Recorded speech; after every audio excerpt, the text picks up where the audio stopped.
Hi, this is Randy Finney with the right side of the chart, and today is Monday, November 13th, 2017. I wanted to do an update on the broad markets as well as some of the sectors that I've been highlighting lately. Let's start out here with the QQQ. I'll be quick on each of these as each have been covered in detail recently. So there's not a tremendous amount of new developments to note, but there are some significant developments. Starting with QQQ, I posted this on the front page today. What I'm watching here is this 153.85 resistance level, pretty significant level if you look at as we zoom in here. A lot of reactions here. You can see it capped all the advances for a couple weeks here on the Qs. We had a breakout to new highs that proved to be a false breakout, failed breakout, potential bull trap. You can see we gap down, pretty significant gap down below. That was also a gap down below this bearish rising wedge that had a divergent high. You can see the negative divergence down here on all the indicators. Uh, and so far, it started to play out for a move down. We've had a counter trend bounce, and the markets have sort of went into sideways mode recently. So this is really anybody's battle here, bulls or bears. Now, the primary trend in the near term, intermediate, just about all trend indicators are bullish. Most of them, not all of them, but at least on the Qs, we are down to this 60-minute time frame. You can see here the 1333 histogram, the PPO 9 EMA, both of those when they go below the zero lines, that trend is bearish. Now they have yet to cross. I pointed that out. So this one, unlike the SPY, we haven't triggered a sell signal yet. So the trend is still bullish, but we are at a what I believe to be a significant resistance level, battleground between the bulls and the bears. You can see all the reactions that we've had in the last few weeks. So just watch that level and an impulsive break, particularly a 60-minute close above that, and then above the previous highs on QQQ, that would be bullish. While I still favor a reversal of this level and a move down here to that 156, 151.26 level, followed by a bounce and then another leg down to that 149.21 level. Let's look at SPY real quick. SPY, same story here. We broke down a very fairly well-defined uptrend line. We broke down below there, and similar to QQQ, we have this horizontal resistance level that we're back testing, and that comes in right with perfectly with the back test. I'm sorry, excuse me, of the uptrend line. 258.39 is that level. If we go much higher, as you can see, it's a very well defined resistance level with a lot of reactions recently, reactions there, reactions here, and quite a few reactions over the last few days. So a 60-minute break and close, especially impulsive, and particularly with maybe two or three candles, 60-minute candles above there. Price action has been whippy lately. If there's one thing you have to hand it to this market, it is a master at producing whipsaw signals. Part of that's due to the low volume, low trading volumes can whip, makes it a little easier for the big boys to whip things around, run stops. But either way, if we do break above there, regain that trend line, that would be near-term bullish. If we break above and close above, on a 60-minute basis, especially a daily closing basis above 258.39, that would be bullish. And then, of course, if we backfill that gap, we had that comparable gap on QQQ from Wednesday down. We gapped down last Thursday, and that would come in right around 258.90. And then if we backfill that gap, then you can see the highs aren't too far away. So as of now, it's anybody's game. Trend indicators right now on SPY. It's a mixed bag. We did flip bearish. You can see we crossed the PPO signal line, the 9 EMA crossed down below zero recently, and it's still below, keeping that trend bearish. We're whipping around here. We had a bearish cross here on the 1333 histogram, and we're just now virtually flat. So let's just try not to read too much into it when they're right on the line. You want to see clear separation on these trend indicators. And again, we don't have it on QQQ, and that's one thing I always say.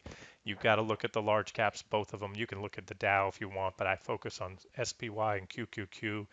And if I'm going to use these trend indicators, if I'm going to use trend line breaks, support breaks, I want to see them both break comparable levels of support. I want to see them both flip clearly to bearish, particularly, especially in this market with this uptrend being so resilient lately. With that being said, I still favor more downside. I think we broke down here. Those were sell signals. Whether they pan out or not, only time will tell, but that's my expectation in a continued move lower on SPY as well as QQQ. But if that doesn't play out, I showed you some of the things to look for there. All right, let's move on to some other things that I've covered recently. Starting with XES, I've covered this one quite a bit. We do have the inverse head and shoulders pattern fully mature now. If you haven't caught up on my analysis in a while, this is something I've been focusing on recently. This inverse head and shoulders bottoming pattern. It is now fully formed, fully mature. However, as you guys recall, if you have followed my analysis recently, as we got up there, I stated my preferred scenario would be to see a pullback. My expectation was for a pullback. We were too overbought. It's a heck of a resistance level. You can see all the reactions there, and the odds of us having just went up and sliced right through it like it wasn't there were slim to none. So we did have a pullback. We're already down over about 4% so far, down off that level from where we punched through the other day. And what gives me pause now, again, if my preferred scenario to see was to see and still is some consolidation here, work off the near-term overbought conditions, which would help to allow for the fuel for a sustained breakout and move up to that level. My first target about 1850, and then my next target and final target about 2050. But I think it might take a while. And what even gives me pause, this pattern could fall apart. We have negative divergence, and we have it on the daily time frame. I put a lot of stock into divergences anywhere, sometimes on the 5-minute charts, 15-minute charts, all depends on what time frame I'm trading. But when you get negative or positive divergence on the daily time frame, you should take notes. Those divergences very often, much more often than not, play out. And so as you can see, if I take this trend line here, XES punched up just recently, right here, made a marginal new high versus this previous high. That's the white trend line there, not the neckline on the head and shoulders, but this white upward sloping trend line. And you can see down below, we clearly had negative divergence on the indicators, both on the PPO and the RSI. So that's a divergent high. And again, just looking back historically speaking with such divergences and things like this, considering we're in a downtrend as well, usually you're going to look for more than just a 4%, 2-day, 1 or 2 day pullback.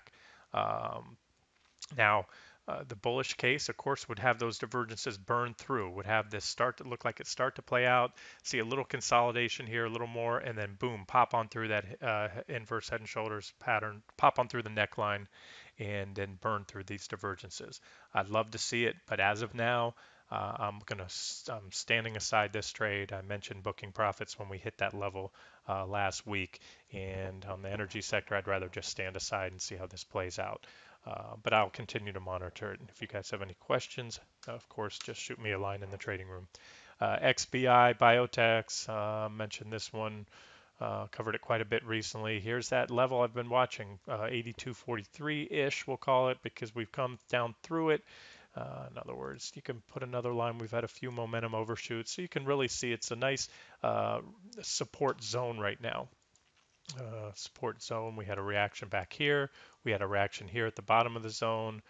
We broke out there. There was an impulsive move up, and then we consolidated right above that support zone. And recently, we've been flirting with it. Trend indicators, although the PPO is pointed down, as is the RSI, meaning the momentum is downwards because these lines are pointing down. So that's bearish. However, I went over this in the last video. The PPO, instead of using the zero line on XBI, I made a note that if you put a line at the negative 1.05 level, it has contained the 9 EMA, the white line. Forget about that blue line. I used the white line, the last two to cross. It has done a phenomenal job of defining bull and bear trends for the last, this is 2 years right here. So it showed us here, bearish crossover. We were in a bearish trend. You can see we were there. At this point, it said go long. The trend is bullish, and barring this one brief whipsaw signal, we've had numerous one, two, three, almost 4, 5, 6, almost 7, 8, and now 9 back tests of that level. So if you want evidence that the biotechs may be in the early stages of a new primary downtrend or at least a corrective phase, you want to see this trend indicator go below there again, that yellow line, which is about 1 point down below the 0 line.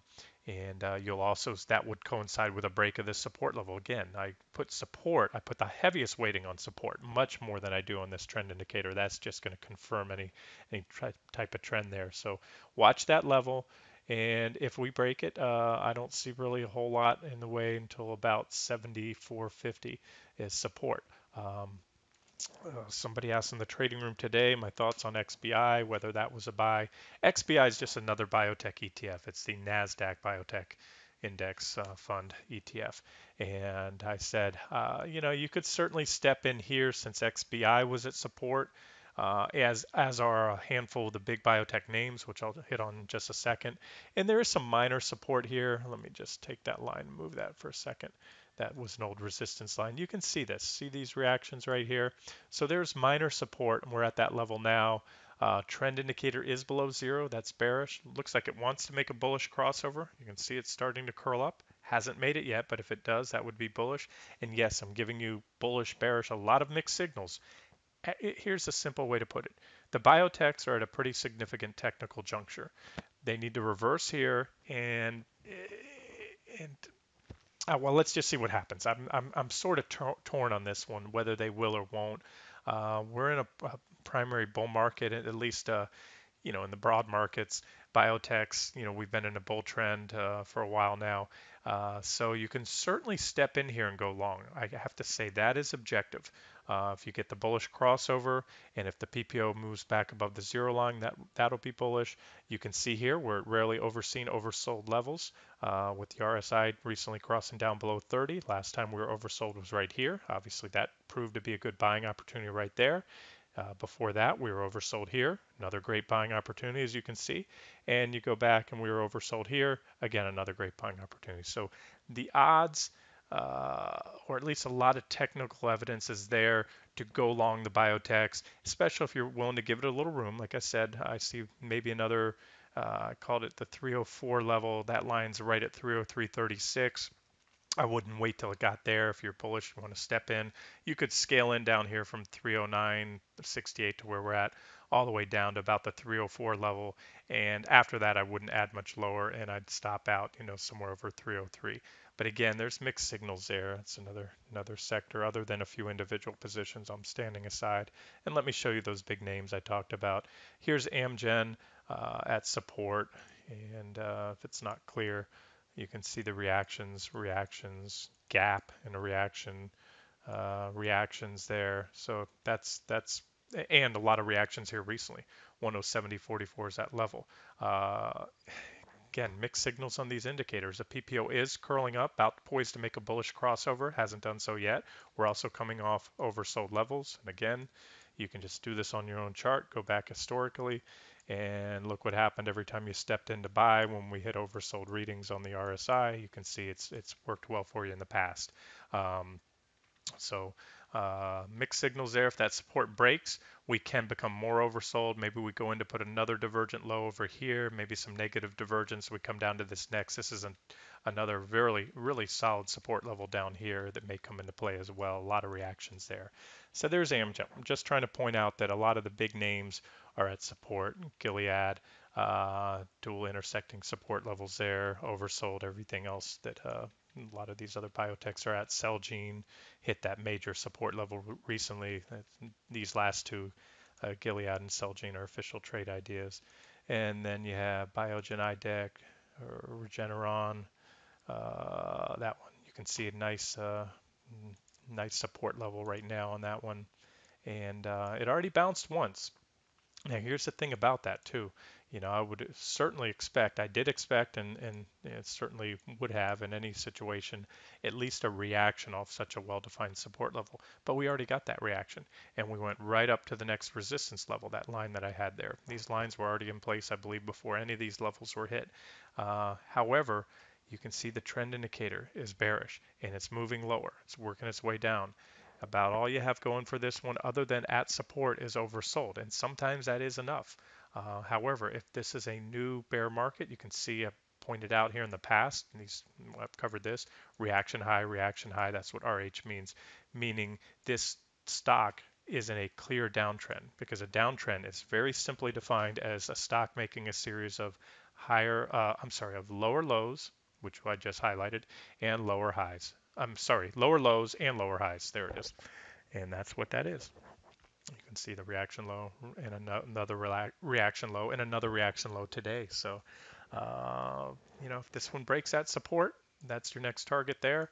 Maybe at that point we'll have some divergence or a better reason to go long. And if not, you can see this would be my next support down there around 340. So that's it. And the biotechs in a nutshell, I can pretty much make a case to go either way. You couldn't certainly make a case to short here because you're at support with both XBI, IBB is just above support, and several of these big names are at support. So, in my opinion, it's contrary to trading to short a stock that's at support. You want to wait till that support level breaks. You could certainly go long here if you think there's upside in the biotechs with stops not so far below. So that's the only objective trade I see in the biotechs is a long entry with a stop not too far below. And then if those levels go and a lot of these divergences, well, I'm sorry, there weren't any divergences, but the oversold readings, maybe we become more oversold. There may be another shorting up to the next support levels on the way down. All right, let's move on to we'll just cover this is sort of random. I was planning on covering sectors, but I wanted to cover ACBFF. In the recent video, this was, it's been my favorite of all the cannabis stocks for years since I started covering these. This one has clearly been my favorite. I made a fundamental case as well as technical case. And just recently, I picked it as an example to do a video on price targets. And you can see these were the fib price target clusters. We hit both of those. We consolidated at that first one. We certainly had a reaction at the other one. We hit it on Friday and pulled back. And then today we gapped right above the top of it. So you can see these levels have certainly, they've been significant technical levels. And then my final target in that video the other day was I listed it as 450, and that was I took the width of this pattern right here, this consolidation over the last year and a half, and then added that and to come up with a target of 450, which today has just done a great job. You can see of capping the advance so far. So that's one that it's had a heck of a run. I still like it longer term, but I posted in the trading room. I've closed out a good half of my positions across several accounts. I had long-term positions, and I plan to buy back in. Ideally, I could buy back in on a pullback, but if I have to buy back in on the higher levels, if we go up, we consolidate maybe and set up a resistance level. Let's just say, for example, here at 450, we consolidate for a while and then we break out. Maybe we bull flag here. There's just a endless amount of possibilities. So I want to make that clear. When I plan to re-enter, it may be on a pullback, or it may be at current or even higher levels. But right now, the risk reward to staying long in that one is just not very attractive. There's some others that look good, but there's also some other cannabis stocks that have had a heck of a run up lately, and they're getting a little stretched at this point. So just be careful on adding exposure here. And of course, it goes down to your time frame. If you're a long-term investor, don't try to game the ins and outs and the bounces. If you have a position and it looks good technically, and you have a stop that's you're comfortable with, let the position run. Leave your stop in place. So that's ACBFF, Aurora Cannabis. And then to wrap it up, commodities, in recent weeks and months, I've talked about wheat continues to set up with this potential divergent low, bullish divergence.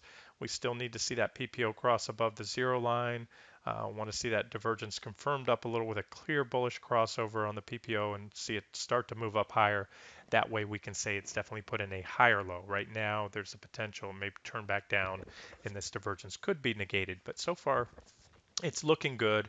We're off the lows from a couple weeks ago. Still a little work to be done, especially to regain this 640 level and that 660 level. On the commodities arena, NIB, I mentioned this in the trading room. There are a lot of trade updates, trade ideas I need to update. Quite a few that have been stopped out, some that have even hit their final price targets like this one. And I mentioned it in the trading room again last week. NIB hit the final target T2 here on Wednesday. I'll have to calculate the gains on that. I forget we were in it somewhere, gosh, somewhere down here, maybe on that breakout. And there's still a potential long-term target zone up here if you're a longer-term investor. I do think a lot of these ag commodities are starting to firm up, and I think the risk reward looks a whole lot better on these. They might have been, maybe they've been dead money. Yeah, but there's certainly been some swing trading ops, but for the most part, they've been basing now for almost a year. Um, so while they're not very exciting, they're certainly not full of hot air like the technology sector and some of the FANG stocks and all these others. So from a simple risk reward perspective, if you're a longer term investor, if I was going to sail around the world today for a year, 2 years, and have to put all my money into either tech stocks or agriculture commodities, I can tell you hands down it'd be ag commodities. But I don't have to lock everything up for 2 years. I'm a swing trader and an investor, so I'll continue to monitor these charts and just wanted to mention that those seem to be firming up, as well as some other ag commodities. I'll try to cover those in another video. Let's wrap up here. Again, right now, sort of boring in the markets. I'm just watching these levels. Let's see how we close the day here in the Qs. It's really trying to push hard against that 153.85 level, but it so far just can't seem to break out of there. It looks like the market's again, I don't want to make too much of it. We're at a technical juncture that could be significant here. So let's just see who wins this battle, bulls or bears, and we'll go from there. This has been Randy Finney with Right Side of the Chart. Hope you enjoyed it.